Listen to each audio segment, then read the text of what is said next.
Assalamu alaikum. Today on 12th of September 2020, class 10th, subjects metal and non-metals. Today our subtopic is importance, properties of ionic compounds and properties of covalent compounds. तो बच्चों आज हम क्या पढ़ेंगे? Properties of ionic compounds और properties of covalent compound.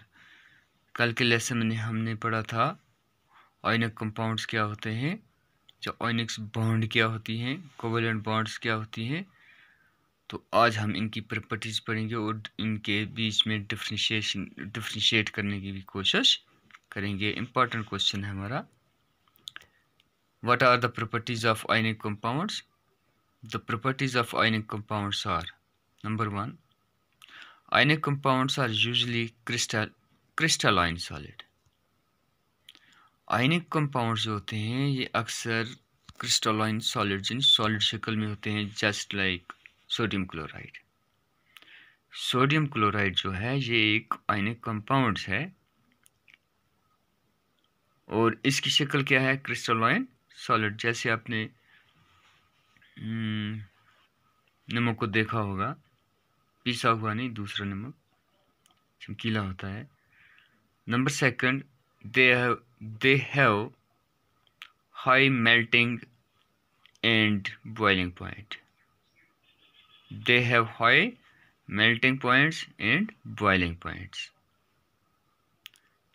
They are usually soluble in water. They are usually soluble in water. Ionic compounds होते हैं ये पानी में सोल्यूबल्स होते हैं, but insoluble in organic solvent. लेकिन ऑर्गेनिक सॉल्वेंट में ये हल नहीं होते। They conduct electricity.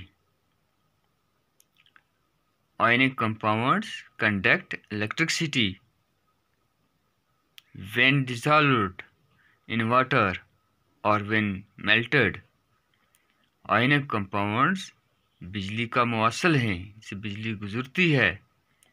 When dissolve in water, जब हम इनको पानी में डिसॉल्व करते हैं या इनको पिघलाते हैं।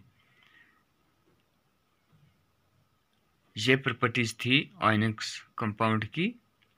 अब हमारे पास है what are the properties of covalent compounds? The properties of covalent compounds are: covalent compounds are usually liquid और गैसेस। कोवेलेंट कंपाउंड जो होते हैं ये लिक्विड और गैस की शक्ल में होते हैं। Only some of them are solid, और इनमें से कुछ ही सॉलिड होते हैं। They have usually low melting points and low boiling points, और इनका मेल्टिंग और बॉइलिंग पॉइंट्स लो होता है। तो बच्चों जिस कंपैरिजन जिस वक्त हमें आगे अगर करना है तो याद रखना है, बस यही इनका प्रॉपर्टीज ऑफ आयनिक कंपाउंड एक तरफ लिखेंगे, इन्हीं का उलट आ रहा है कौन? Properties of covalent compounds. तो सेकंड नंबर है दे have usually low melting points and low boiling points. They are usually insoluble in water but are soluble in organic solvent. यानी ये वाटर में क्या होते हैं? insolubles होते हैं। They are insoluble in water but are soluble in organic solvent. But are soluble in organic solvent. ठीक है ना? They do not conduct electricity, ये इनसे बिजली नहीं गुजरती। आयनिक कंपाउंड से बिजली गुजरती है लेकिन इनसे बिजली नहीं गुजरती। तो बच्चों अगर अब सवाल आ गया what are the difference between ionic and covalent compound, तो जैसे ये भी लिखा है see properties of ionic compound and covalent compound, तो एक तरफ आप आयनिक कंपाउंड लिखोगे, दूसरी तरफ आप कोवेलेंट कंपाउंड लिखोगे, तो ये आयनिक कंपाउंड से, ये कोवेलेंट कंपाउंड से, ये क्वेश्चन हमारा बन जाएगा। एक और क्वेश्चन है 2 नंबर का, what is metallurgy? What is metallurgy? What is metallurgy? The various processes involved in the extractions of metals from their ore and refining are known as metallurgy. Metallurgy क्या है? जो हमने ये पढ़ा कि जो मेटल्स जो हैं हमारे पास, ये मेटल्स हमें हालत शक्ल में नहीं मिलते, ये हमें ओर की शक्ल में मिलते हैं। किसकी शक्ल में? यानी कच्ची धात की शक्ल में मिलते हैं। फिर हम इनको मुख्तलिफ तरीक़ों से साफ़ करके मेटल्स को अलहदा करते हैं और उनके साथ जो इम्प्योरिटीज़ वगैरह होती है उसको अलग कर देते हैं। तो इसी प्रोसेस को मेटलर्जी कहते हैं। क्या है? The various process involved in the extractions of metal from their ore and refinings are known as metallurgy. अब क्या है हमारे पास? The various steps involve in the metallurgy are, कौन से स्टेप हम उठाते हैं?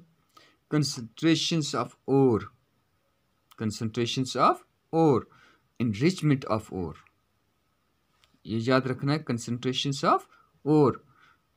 Number second is conversion of concentrated ore into metal, conversions of concentrated ore into metals. Number third is refining. Number third is refining. These are the various steps involved in metallurgical process. Metallurgy के इसमें कौन से process involve होते हैं? concentrations of ore, conversions of concentrated ore into metal, refining. तो इसको हम metallurgy कहते हैं, यानी कच्ची धात को साफ करने का तरीका। एक और हमारे पास क्वेश्चन है, what is गेग? What is गेग? The unwanted impurities, the unwanted impurities, the unwanted impurities like sand or rocky materials, earthy particles, limestones, mica, etc. present in an ore are called gag, are called gag. अब क्या है गेग?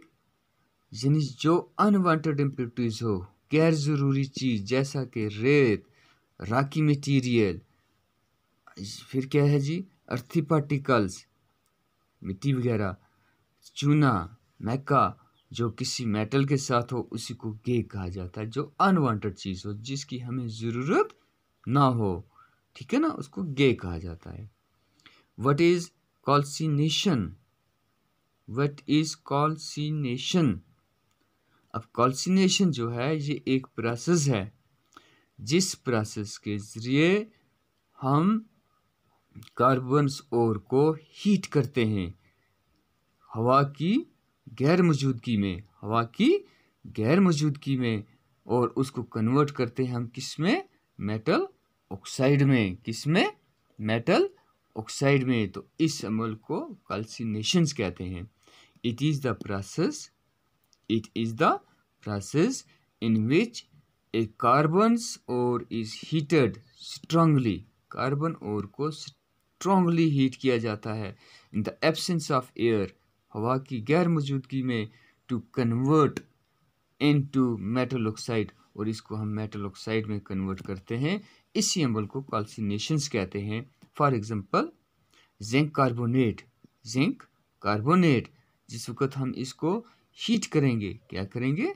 Heat करेंगे, strongly heat करेंगे in absence of air, तो ये हमारे पास zinc oxide plus carbon dioxide बन जाएगा। तो इंशाल्लाह आज इतनी, कल हम नए टॉपिक के साथ फिर हाजिर होंगे। तब तक के लिए इजाज़त, अल्लाह हाफ़िज़।